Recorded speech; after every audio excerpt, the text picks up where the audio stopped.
सभी साथियों को नवबुधाई और जय भीम। मित्रों, आज के इस शुभ अवसर पर, आषाढ़ पूर्णिमा के शुभ अवसर पर आप सभी को गुरु पूर्णिमा की हार्दिक शुभकामनाएं और बधाई। गुरु पूर्णिमा का वो पवित्र दिन है जहाँ हमें उन सब गुरुजनों को, उन सब मार्गदाताओं को, उन शास्त्राओं को हमें नमन करना चाहिए और कृतज्ञता प्रकट करनी चाहिए कि आज उनके द्वारा बताए गए मार्ग पर चलकर हम इस उच्च शिखर पर पहुंच पाए हैं,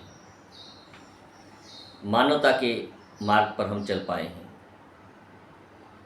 हम इस ऊंचाइयों पर पहुंचने के लिए उन सब का आभार प्रकट करते हैं। गुरु का तात्पर्य केवल स्कूली शिक्षा देने वाले टीचर्स से संबंधित नहीं है। गुरु का तात्पर्य उन सभी तमाम लोगों का आभार प्रकट करना है जिन्होंने हमें यहाँ तक पहुँचने में हमारी मदद की, हमें रास्ता दिखाया, वो मार्ग दिखाया जिस पर चलकर हम एक सम्मान का जीवन जी पा रहे हैं। यदि हम गुरुओं की बात करें तो सबसे पहले गुरु हमारे माता पिता हैं। वो माँ हैं जिसने हमें सबसे पहले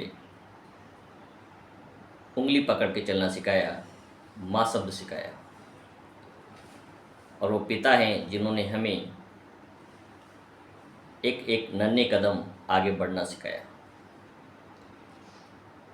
उसके बाद हमारे परिवारजन, मित्र हैं जिनके साथ हमने सामाजिकता के नए आयाम को सीखा, रिश्तों को सीखा। और उसके बाद जब विद्यालय में प्रवेश लिया तो उन गुरुजनों का आभार प्रकट करते हैं जिन्होंने हमें अच्छी शिक्षा दी, अच्छा वो मार्ग दिखाया जिस पर चलकर हम एक सम्मानपूर्वक जीवन जीने के योग्य बने। केवल शिक्षा देने वाले के अतिरिक्त भी वो मार्गदाता, वो शास्त्रा जिनके विचारों को हमने पढ़ा और उनके विचारों के कारण ही हमारे हृदय में परिवर्तन आता है, वो भी हमारे गुरु हैं और मार्गदाता हैं। स्कूली शिक्षा, कॉलेज शिक्षा के पूर्ण करने के पश्चात यह हमारा सौभाग्य है कि हमें भी उस पद पर सुशोभित होने का अवसर मिला जिसे गुरु का पद कहते हैं। तो ये जिम्मेदारी हमारी दुगनी हो जाती है कि हम भी समाज को वो सही मार्ग दिखाएं जहाँ पर चलकर बच्चे आने वाला भविष्य उज्जवल बना सकें और मानव कल्याण के रास्ते पे चल सकें। अंधविश्वास, आडंबर, नशा जैसी बुराइयों से, व्यसनों से मुक्त हो सकें, व्यभिचार से मुक्त हो सकें, प्राणी हिंसा से मुक्त हो सकें, झूठ से मुक्त हो सकें, वो पंचशीलों का पालन कर सकें, ऐसा हमारा मानना है। मेरे जीवन में महत्वपूर्ण योगदान जो रहा वो तथागत गौतम बुद्ध के शिक्षाओं का रहा। जैसे जैसे मैंने उन्हें पढ़ा वैसे वैसे हृदय में करुणा, त्याग और स्नेह सभी प्राणी मात्र के प्रति जागृत होने लगा। किसी भी प्राणी के प्रति द्वेष मात्र भी हृदय में नहीं रहा। सभी के प्रति करुणा, प्रेम और सहनशीलता, स्नेहिता होनी चाहिए। उस मार्ग को हिंदुस्तान में लाने वाली, उस शिक्षाओं को वापस भारत में स्थापित करने वाले बोधिसत्व डॉक्टर भीमराव अंबेडकर बाबा साहब को मैं सत सत नमन करता हूँ। उन्हें वो सबसे महत्वपूर्ण सम्मान एक गुरु का मैं देता हूँ कि जिनकी शिक्षाओं को पढ़कर, समझकर हमने बुद्ध को समझा, क्योंकि वही वो महान विद्वान थे जो वापस भारत की धरती पर बुद्ध को वापस लेके आए और बौद्ध की शिक्षाओं को प्रचार प्रसार किया।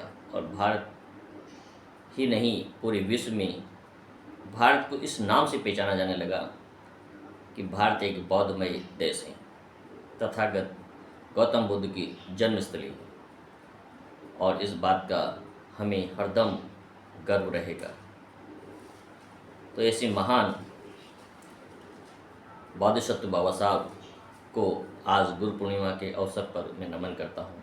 मैं तथागत गौतम बुद्ध को सत सत नमन करता हूँ, जो उनकी मार्ग पर आज मैं चल पा रहा हूँ और उनके बताए गए